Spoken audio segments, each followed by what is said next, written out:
Assalamualaikum warahmatullahi wabarakatuh. Halo, saya Ira Rajatun Hasanah, mahasiswa BKI semester 3 UIN Sultan Maulana Hasanuddin Banten. Di video kali ini kita akan membahas tentang masa dewasa dini, penyesuaian pribadi dan sosial. Yuk mengenal lebih dalam apa sih masa dewasa dini itu? Selamat menyaksikan. Dewasa dini. Dewasa dini dimulai dari rentang usia 18 atau 20 tahun sampai dengan usia 40 tahun. Dewasa dini ini merupakan periode penyesuaian, terutama penyesuaian diri terhadap pola-pola kehidupan baru dan harapan-harapan sosial baru. Jika sebelumnya di masa remaja kita masih banyak untuk bersenang-senang, ketika mulai masuk ke masa dewasa dini ini, kita mulai melakukan penyesuaian diri untuk menatap masa depan. Dan tentunya juga ada peran baru yang kita jalani. Pada masa dewasa dini ini, kita diharapkan mulai memainkan peran baru. Seperti misalkan menjadi suami, atau menjadi istri, atau menjadi orang tua, atau mungkin harus menyelesaikan studi di tingkat universitas. Masa dewasa dini juga kita diharapkan untuk mengembangkan sikap, minat, dan nilai yang sesuai dengan peran yang baru ini. Ciri-ciri masa dewasa dini. Pertama, masa pengaturan. Fase ini adalah masa ketika seseorang mulai dapat menentukan jati diri dan karakternya mengenai tanggung jawab. Orang yang sudah memasuki masa dewasa dini dianggap telah melewati masa-masa kebebasannya dan telah tiba waktunya untuk bertanggung jawab sebagai orang dewasa. Seseorang di masa dewasa dini harus telah dapat menentukan kemantapan pilihan untuk memutuskan. Sebab itulah, orang yang berada di fase ini akan terus mencoba berbagai pola dalam kehidupan.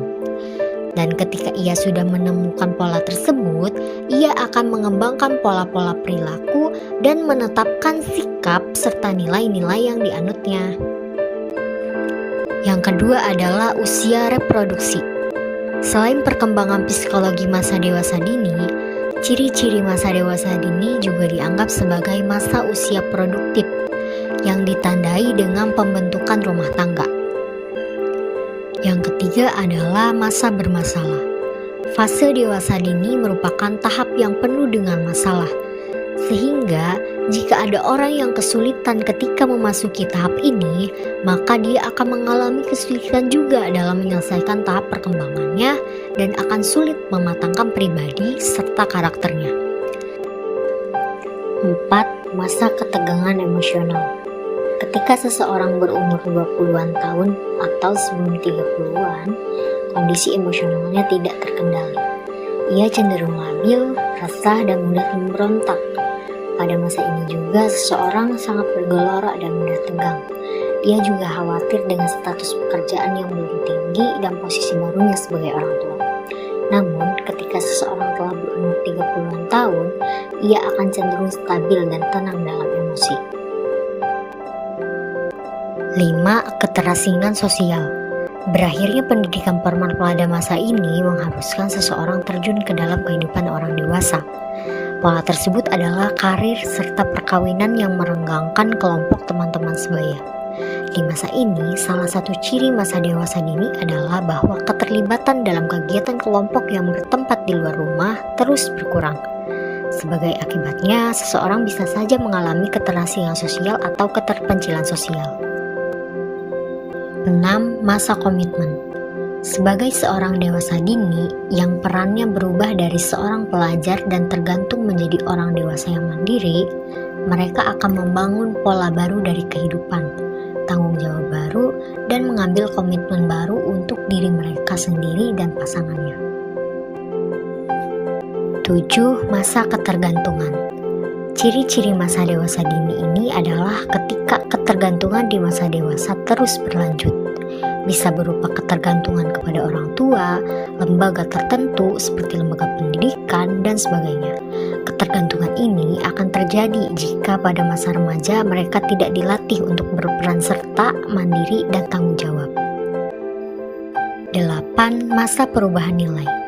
Ciri-ciri masa dewasa dini berupa perubahan nilai adalah ketika terjadi penyesuaian dan perubahan dari nilai yang dianut ketika masa kanak-kanak dan nilai pada masa remaja.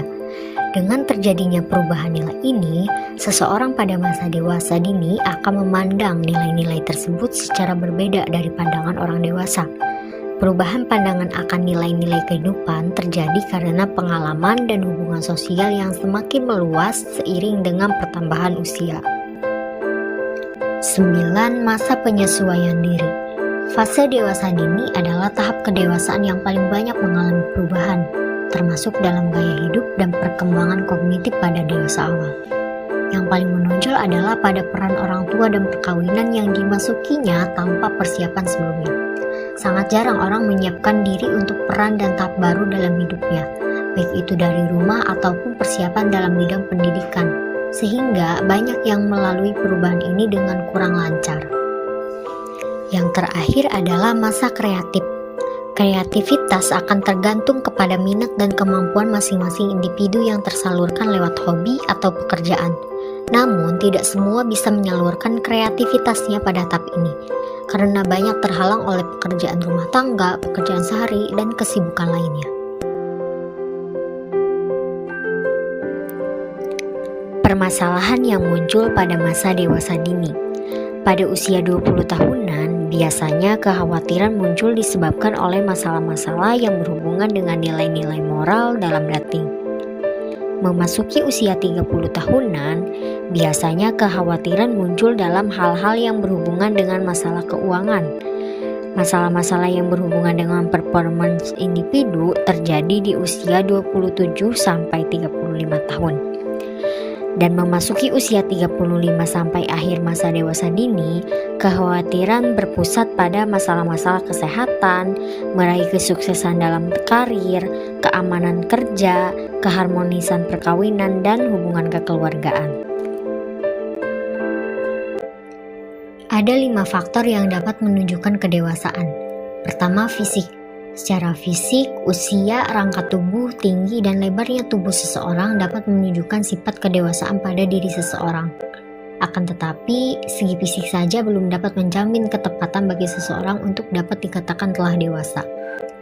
Kedua adalah kemampuan motorik. Orang-orang muda mencapai puncak kekuatannya antara usia 20-an dan 30-an. Kecepatan respon maksimal terdapat pada usia antara 20 tahunan dan 25 tahunan, dan sedikit demi sedikit dapat menurun. Dalam belajar menguasai kemampuan-kemampuan motorik yang baru, orang-orang usia muda lebih mampu daripada orang-orang yang usianya hampir setengah umur. Selain itu, anak-anak muda dapat mengandalkan kemampuan motorik ini dalam situasi tertentu. Keempat, emosi. Kedewasaan seseorang dapat dilihat dari cara seseorang mengendalikan emosi ini. Jika orang pandai mengendalikan emosinya, maka semua tindakan yang dilakukannya bukan hanya mengandalkan dorongan nafsu, melainkan dia telah menggunakan akalnya juga. Yang terakhir, pertumbuhan spiritual dan moral. Kematangan spiritual dan moral bagi seseorang mendorong ia untuk mengasihani dan melayani. Seseorang yang telah berkembang moral dan spiritualnya akan lebih pandai dan lebih tenang dalam menghadapi kesulitan kehidupannya. Sebab segalanya dipasrahkan kepada Allah yang Maha Kuasa dengan disertai ikhtiar sesuai kemampuannya sendiri.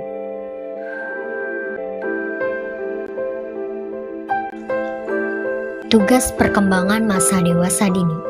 Pertama, memilih teman bergaul sebagai calon suami atau istri. Setelah melewati masa remaja, golongan dewasa muda semakin memiliki kematangan fisiologis atau seksual, sehingga mereka siap melakukan tugas reproduksi, yaitu mampu melakukan hubungan seksual dengan lawan jenisnya. Kedua, belajar hidup bersama dengan suami atau istri. Dari pernikahannya, dia akan saling menerima dan memahami pasangan masing-masing, saling menerima kekurangan, dan saling membantu membangun rumah. 3. Mulai hidup dalam keluarga atau hidup berkeluarga. Masa dewasa yang memiliki rentang waktu sekitar 20 tahun dianggap sebagai rentang yang cukup panjang. Terlepas dari panjang atau pendek rentang waktu tersebut, golongan dewasa muda yang berusia di atas 25 tahun umumnya telah menyelesaikan pendidikannya, minimal setingkat SLTA, akademi atau universitas. 4. Mengelola rumah tangga. Setelah terjadi pernikahan, dia akan berusaha mengelola rumah tangganya. Dia akan berusaha membentuk, membina, dan mengembangkan kehidupan rumah tangga dengan sebaik-baiknya agar dapat mencapai kehidupan yang bahagia. Mereka harus dapat menyesuaikan diri dan bekerja sama dengan pasangan hidup masing-masing. Mereka juga harus dapat melahirkan, membesarkan, mendidik, dan membina anak-anak dalam keluarga. Selain itu, tetap menjalin hubungan baik dengan kedua orang tua ataupun saudara-saudaranya yang lain. Kelima, mulai bekerja dalam suatu jabatan. Usai menyelesaikan pendidikan formal setingkat SMU, akademik atau universitas, dewasa muda umumnya memasuki dunia kerja guna menerapkan ilmu dan keahliannya. Mereka berupaya menekuni karir sesuai dengan minat dan bakat yang dimiliki, serta memberi jaminan masa depan keuangan yang baik. Keenam, mulai bertanggung jawab sebagai warga negara secara layak. Warga negara yang baik adalah dambaan bagi setiap orang yang ingin hidup tenang, damai, dan bahagia di tengah-tengah masyarakat. Warga negara yang baik adalah warga negara yang taat dan patuh pada aturan perundang-undangan yang berlaku. Kita lanjut ke materi selanjutnya, perubahan minat masa dewasa dini. Pertama, perubahan dalam kondisi kesehatan. Menjelang usia setengah baya, umumnya orang merasa bahwa kekuatan dan daya tahannya tidak lagi seperti semula. Maka mereka bergeser pada minat-minat yang tidak begitu memerlukan kekuatan dan daya tahan, terutama dalam rekreasi mereka. Kedua, perubahan dalam status ekonomi. Apabila status ekonomi membaik, orang cenderung memperluas minat mereka untuk mencakup hal-hal yang semula belum mampu mereka laksanakan. Sebaliknya, kalau status ekonomi mengalami kemunduran karena tanggung jawab keluarga dan usaha yang kurang maju, orang cenderung untuk mempersempit minat mereka. Ketiga, perubahan dalam pola kehidupan. Orang muda harus meninjau kembali minat-minat lama mereka dari segi waktu, tenaga, dana, dan persahabatan untuk mengetahui apakah hal-hal ini sesuai dengan pola-pola kehidupan mereka yang baru atau apakah hal-hal itu masih memberikan kepuasan seperti dulu.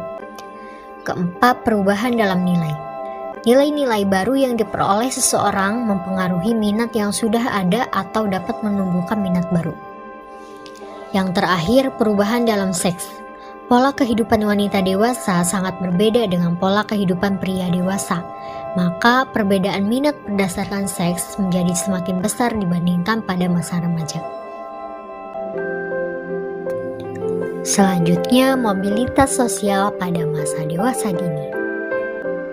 Ada dua macam mobilitas yang berperan penting pada masa dewasa dini ini. Pertama, mobilitas geografis, dan yang kedua, mobilitas sosial. Pertama, mobilitas geografis, berpindah dari satu tempat ke tempat lain dengan alasan pekerjaan. Dan yang kedua adalah mobilitas sosial, berarti berpindah dari satu kelompok sosial ke kelompok sosial lain, baik pada tingkat yang sama, yang lebih tinggi, atau yang lebih rendah. Penyesuaian seks pada masa dewasa dini. Ada dua konsep penyesuaian peran seks pada masa dewasa dini. Pertama, konsep tradisional. Pada konsep tradisional, peran seks lebih dominan untuk kaum pria. Ketika sudah menikah, biasanya laki-laki menduduki posisi yang lebih tinggi dan berwenang dalam mengambil keputusan. Sedangkan perempuan tidak diharapkan bekerja di luar rumah, tetapi hanya mengurus anak-anak di dalam rumah. Konsep yang kedua adalah konsep egalitarian, yang menjunjung tinggi persamaan derajat antara pria dan wanita. Setiap laki-laki atau perempuan atau suami istri mempunyai porsi yang sama dan mempunyai kesempatan yang sama dalam mengaktualisasikan potensinya.